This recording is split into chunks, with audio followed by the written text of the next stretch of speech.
let's look at calculus. The kind of, some people say, the most difficult part of your maths. I think is very doable if we can understand. So in this question, we are given a function, and that was the function. What kind of function is that? Cubic, because we have t to the power of 3, we have t to the power of 2, and then we have t.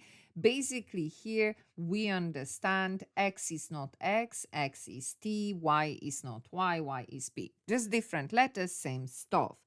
And as well, we were looking at the fact, what does the y and x mean in the context of that question. So this function was about the number of bacteria. So the value of p, the value of y is the number of bacteria. That's what we were saying, bacteria.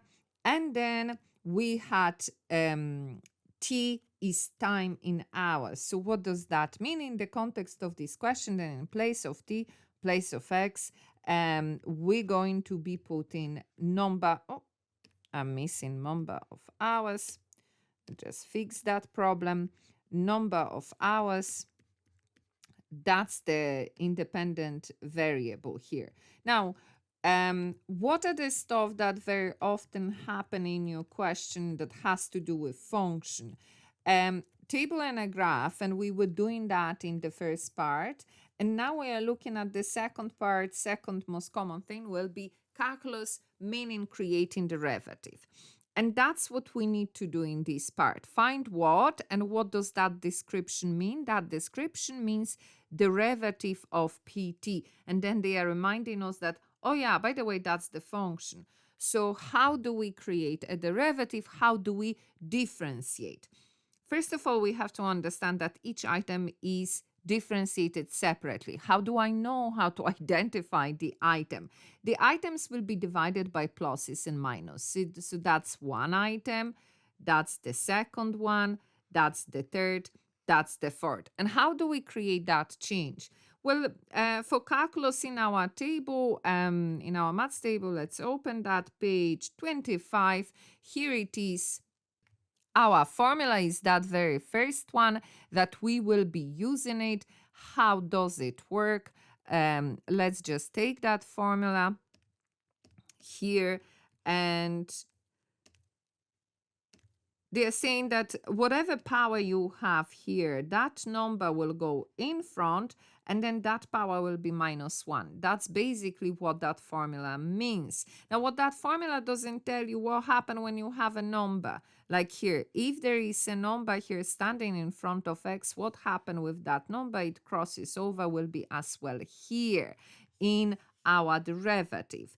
Now, the other thing that we have to know is that when there is no x beside the number, or in this case t, doesn't matter, that value in the process of creating derivative goes into 0. So you know straight away when you are looking at the number that that will become 0. Second thing as well that we will understand what will happen, that when I have x, or in this case t, that doesn't have power, or in other words is the power of 1, well then the derivative of that will be number that stand beside x, or in this case t.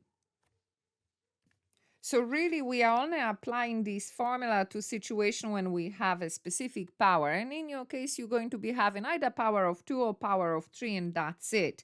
So let's apply our formula. Let's apply to the first one. Let me just take that here and I show you, because that's the way all the formulas work. So first of all, I don't have x, I have t. So instead of x here, I am going to have t.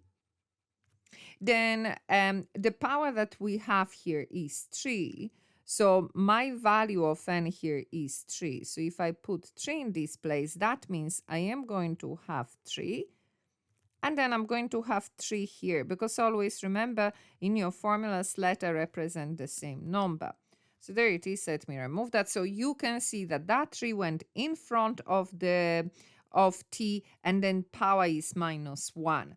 Yeah, so always your power of 3 will become power of 2. So that is 3t to the power of 2.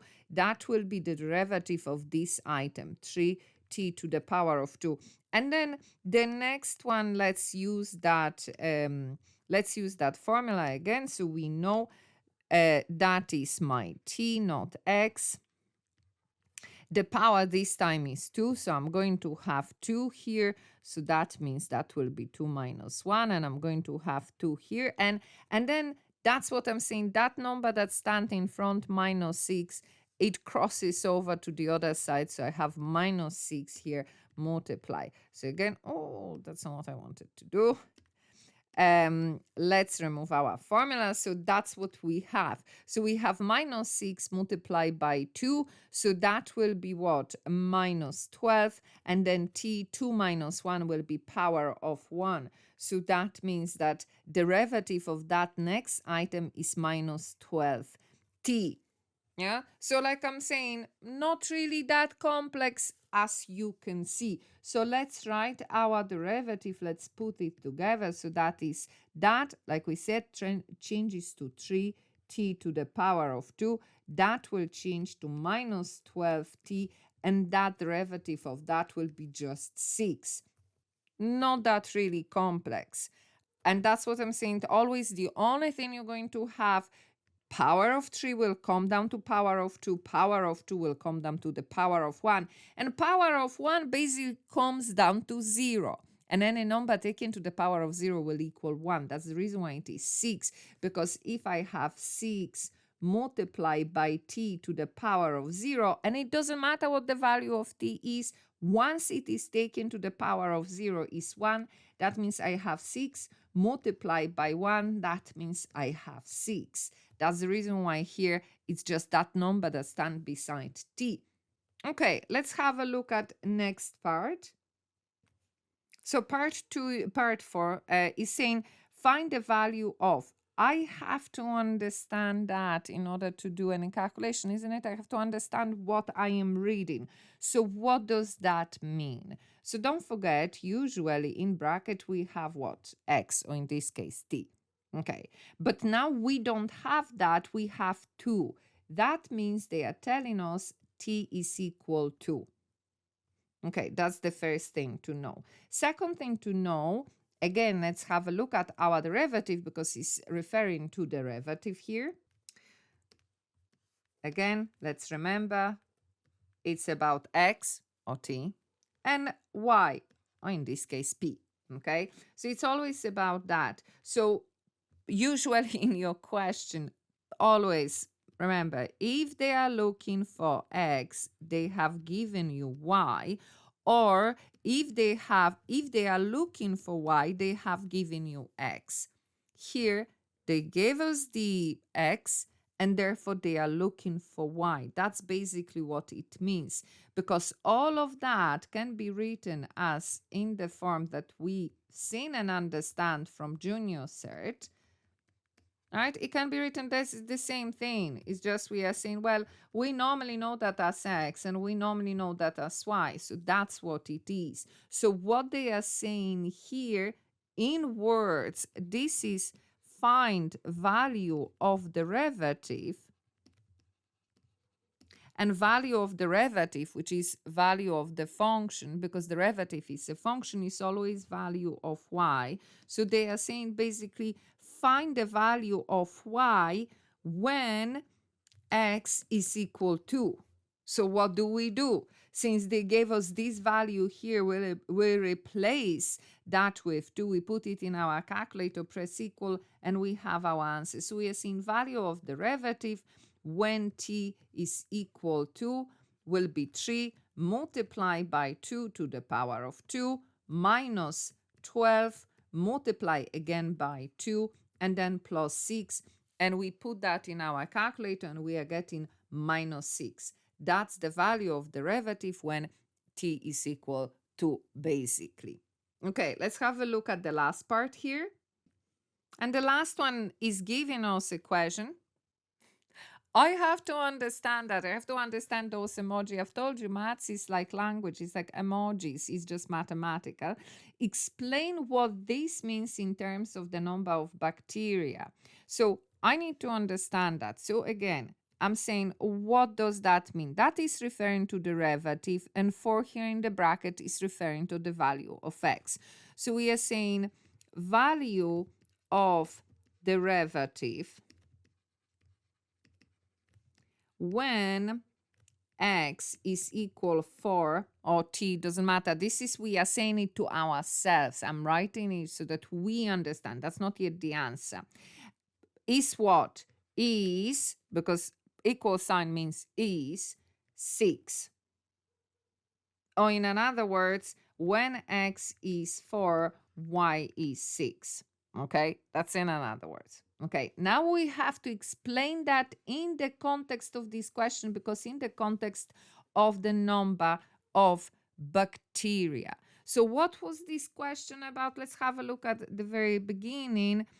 It's about an experiment, number of bacteria in a dish, right? Can be calculated this way, and t is the time in hours since the start of the experiment. So this is about how many bacteria do we have with time. So there will be 1 hour, 2 hours, and we are looking at, well, how many bacteria do we have? And normally what we know from life about bacteria, that with time there will be more and more of them. Obviously, it will can, depending on the, now I don't know biology, I don't teach biology, but I am presuming that if the circumstances change, that number of bacteria will go down. Okay, anyway, this is about maths. So how do I explain that in the context of the question? Where one more piece of knowledge that we need to connect here is that derivative, in other words, can be called rate of change. So basically, derivative is telling me how something is changing. So when I am looking at the fact that derivative is 6, it is saying that's how it is changing. This is the rate at which situation is changing. Value of x, or t in this case, is the same thing. It represents the same thing. It represents the number of hours. So in this case, in the context of this question, 4 will mean after 4 hours of experiment. So after 4 hours since the experiment started, yeah, so that's what the 4 will mean. What will happen? The rate of change of what?